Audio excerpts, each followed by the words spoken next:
lo comparó con la distribución de las zonas de vida, del sistema de Holdridge. Yo no lo he puesto acá ya, porque yo creo que ese es el problema, ¿no? O sea, como les decía al principio, las zonas de vida, el sistema de Holdridge no es un sistema muy adecuado para el Perú.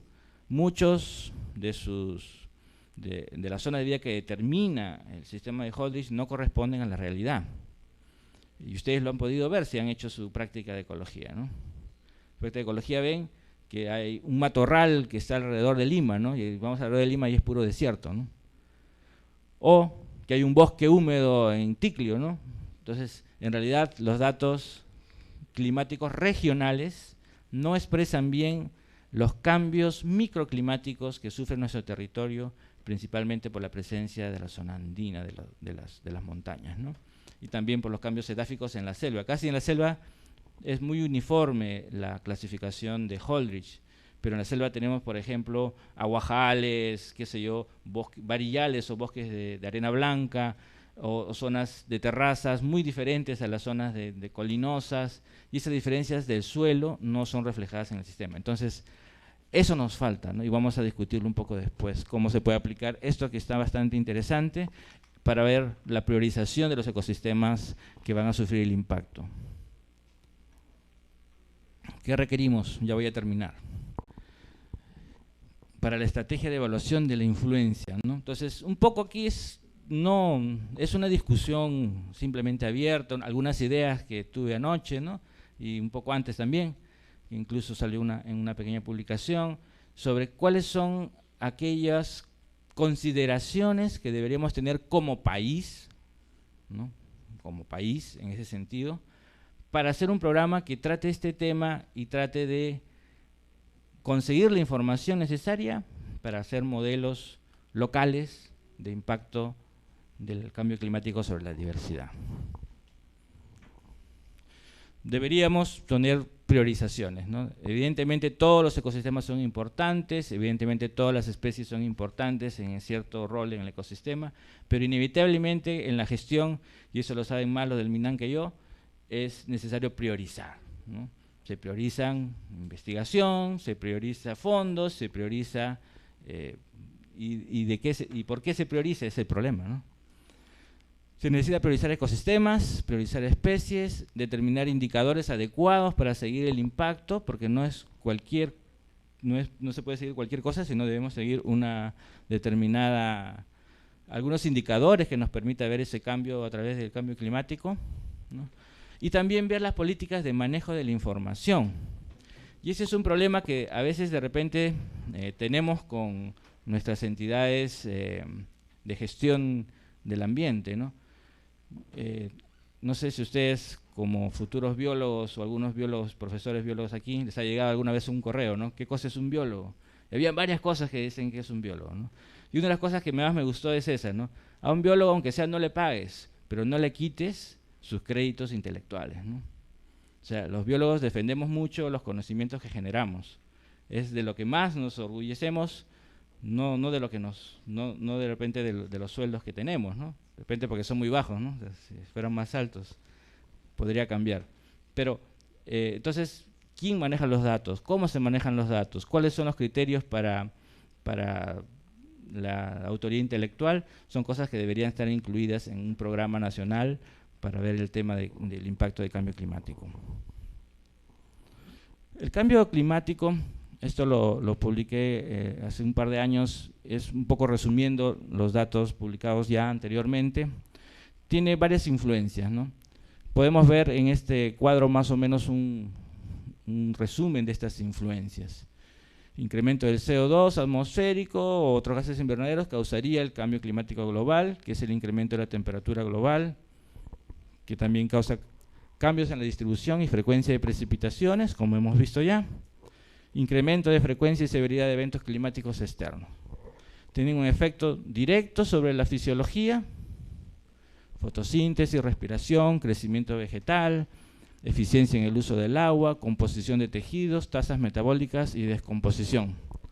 Tienen un efecto sobre la fenología, es decir, sobre cómo es el momento de reproducción, y ese es un gran problema, ¿no?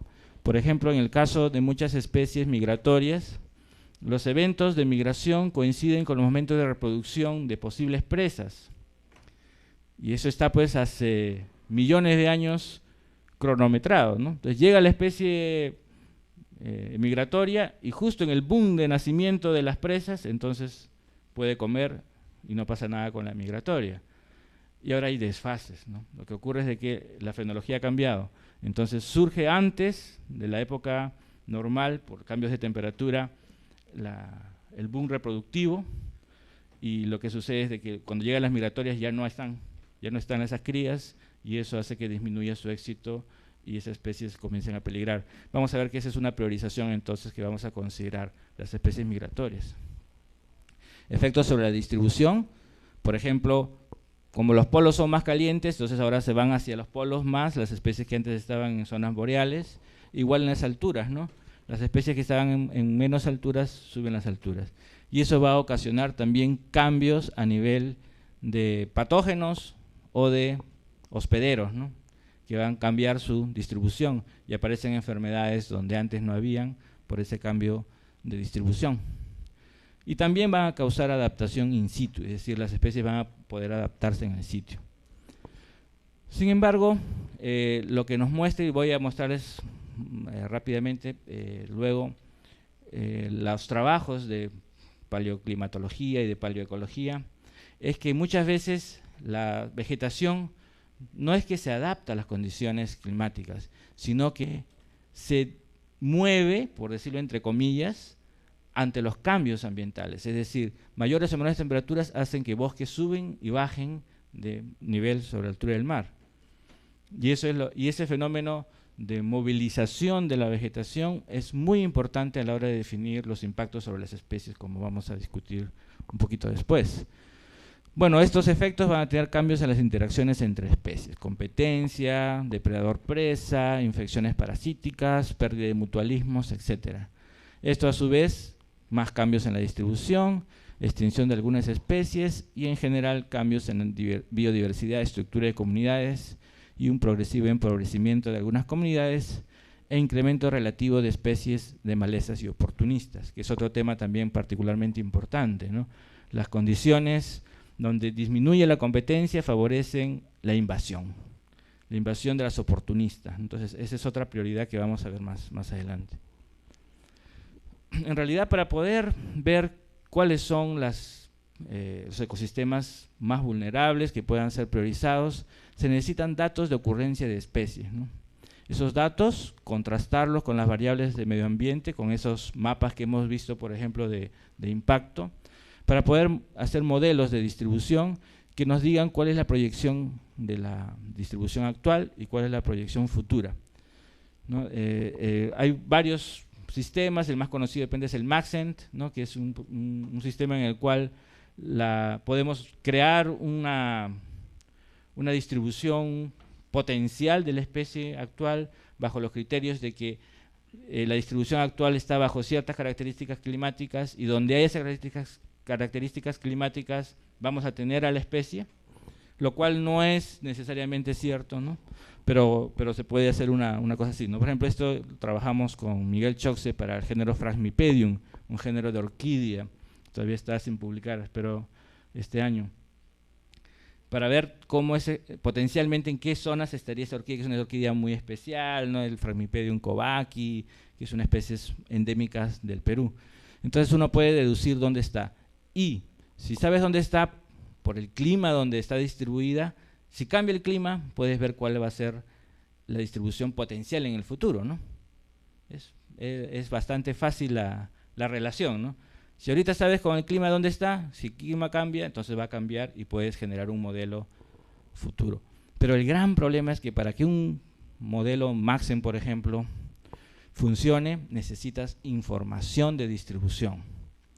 Y en el Perú tenemos muy poca información de distribución. O sea, ¿quién te va a financiar un proyecto que sea el acúmulo de información de distribución?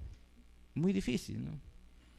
Entonces, en realidad, por eso es que debe haber políticas de Estado que vean más allá de la oportunidad inmediata de aprovechamiento y vean cómo el acúmulo de información puede ser útil para la toma de decisiones. E igual en la universidad, ¿no? Porque no es solamente las entidades gubernamentales.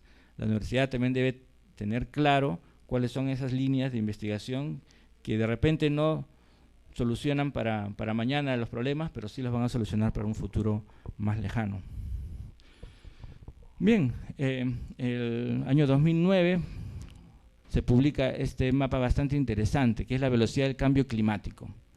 En esta publicación describe la tasa en la cual las especies migran para seguir el cambio climático, es decir, cómo el cambio de clima va a hacer de que las especies se muevan con esos nuevos climas, ¿no?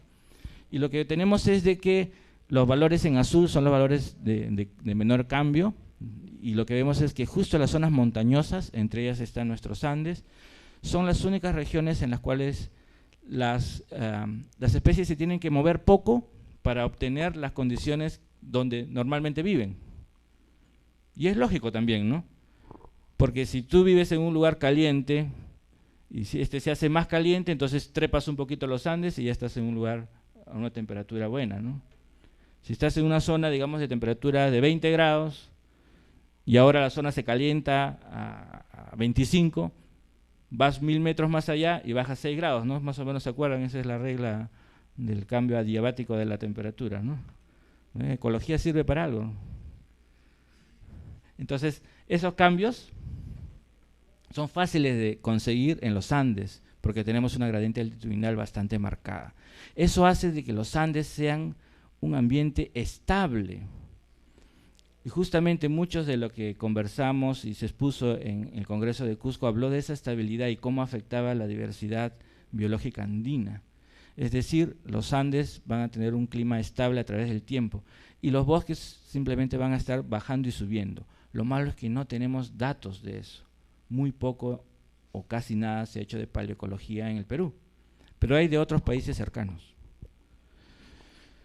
¿Qué requerimos? Una clasificación de ecosistemas mejor que las zonas de vida. Definitivamente, hacer ese ejercicio con zonas de vida como hizo esta geógrafa en el año pasado, no funciona bien porque las zonas de vida no representan bien.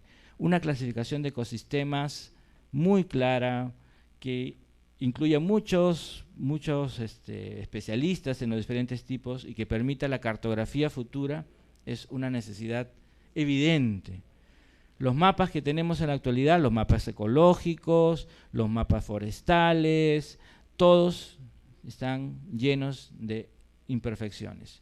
No significa que no sean útiles, que no significa que no sean buenos documentos, sino de que necesitamos hacer una cosa pensando en otro nivel de interés, que es ese nivel de impactos a través del cambio climático. Considerar variaciones microclimáticas, por ejemplo, sobre todo en zonas montañosas, y ver esas variaciones que les conversaba, ¿no? Y en consecuencia determinar los grados de resiliencia, es decir, de estabilidad de las comunidades, ¿no? O la famosa fragilidad, que es el antagónico, ¿no? Qué tan frágiles son los ecosistemas, aunque de eso ya hemos discutido mucho y creo que vamos a seguir discutiendo, ¿no? Pero sí se necesita ver frente a el